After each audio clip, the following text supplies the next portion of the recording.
Did she ever have contact with her family in America again? No, her family absolutely disowned. Your Hidayat, how old was she? And then Very young. in London, 15. she had to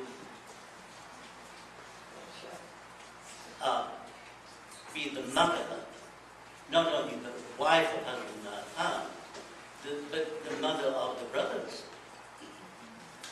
There were 3 brothers. No, at least 2. No, 2 together, but 3 later. And hardly any possibility of communicating in English. He could hardly speak English in those days.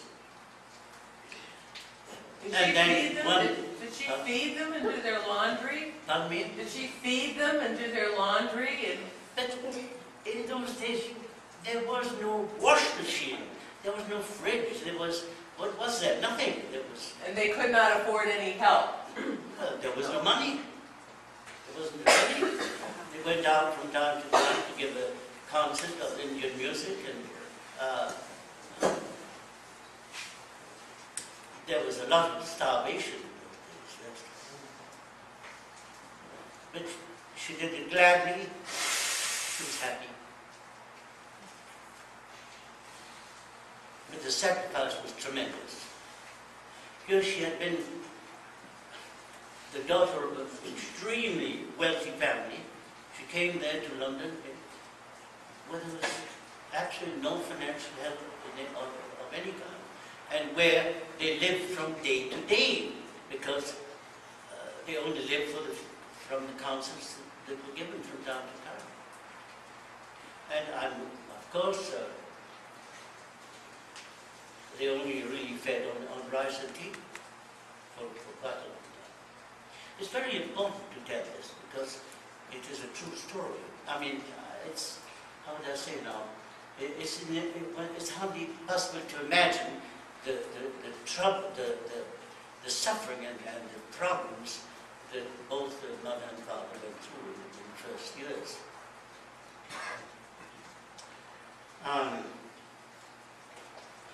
And then, of course, the troubles became even worse as the children were born, because, of course, more necessities, more worries.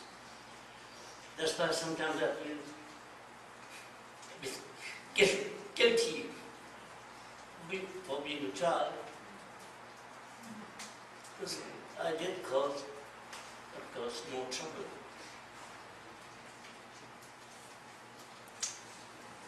Did you say something about the 1 pair of shoes? About that? We've heard stories that in the wintertime there was only 1 pair of shoes. Shoes. That there were only 1 pair. Only 1 set of shoes. Is that a true story? Let's not go into too many details. Let's stay with the mom. I don't want to start. I don't want to do that. So, Hidayat, Yeah. the oldest sister, Nisa, was born in Well, she was Russia. born in Moscow, yes. So how did the family go from London to Moscow? Well, by train.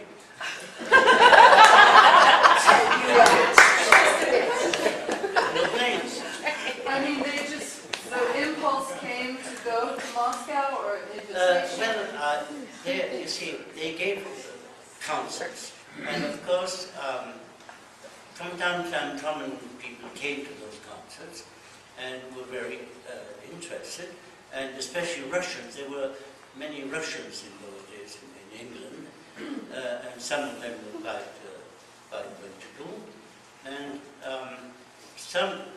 here, now you've caught me here because I don't exactly know the connection between London and Russia, but there must have been someone in London who was a friend of the son of Tolstoy, because when they came to Moscow, it was the son of Tolstoy who arranged a whole series of concerts for them, and that's where things became better. So it must have been some connection that I can't tell you. I don't know. My father was extremely happy to be in Russia because the Russians are very, at least in those days, were very, very warm and very sweet. And, Still are. oh, they still are. He just loved Russia. He loved the Russian people, especially having been in England.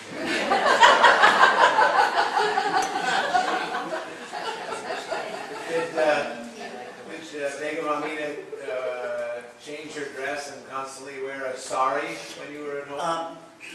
No, she didn't constantly wear a sari, no. She only wore the sari at special occasions, you know, like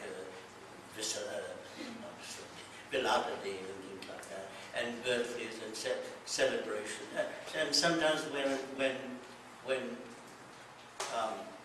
guests were invited for the very simple meal, then she put the sari. And she makes it herself, she loves.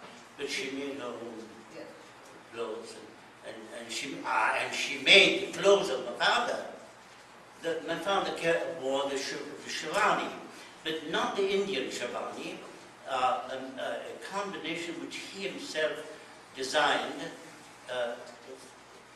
It's a combination between the Indian and the Iranian. You know very well the shavani of Hazrat Khan does not, is quite different to the Indian one and to the, yes, and I put this up again, I don't hear myself covered very well.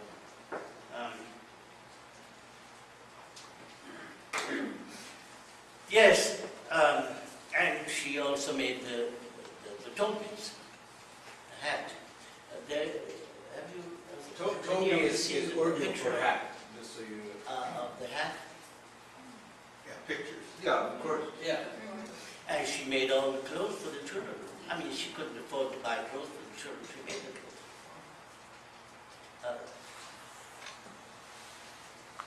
But the extraordinary thing is that she never complained. It was just her happiness to do whatever she could for the family to survive as the best way possible.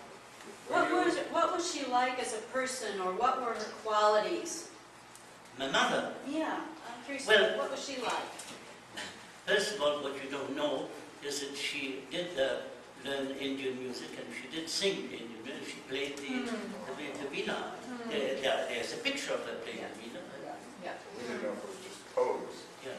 And she was a poet. If ever you have the pleasure of seeing the book Once Upon a Time, there's a series of her poems in that book. And perhaps in reading them you might understand her better. Now there's another point that I think is important to mention. It is in the book.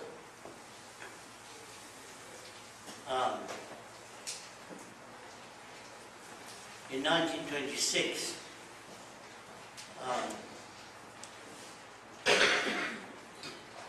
but it's difficult for me to tell about this ceremony. You can read that in the book. I can't tell it. And I don't want to cry in front of you. But the true story is that she was initiated as Pirani. And I know that most Sufis don't know anything about it. But we have it in his own handwriting. And that handwriting is in that book.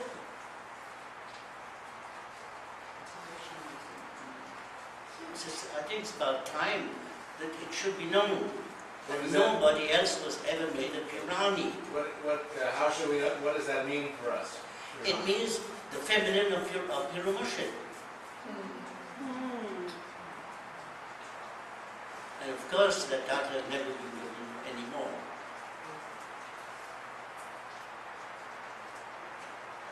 I feel very privileged to put this in words, although I have already put it in writing. For some reason or other, this book either, for some reason, just stays unknown. Like many things stay absolutely unknown.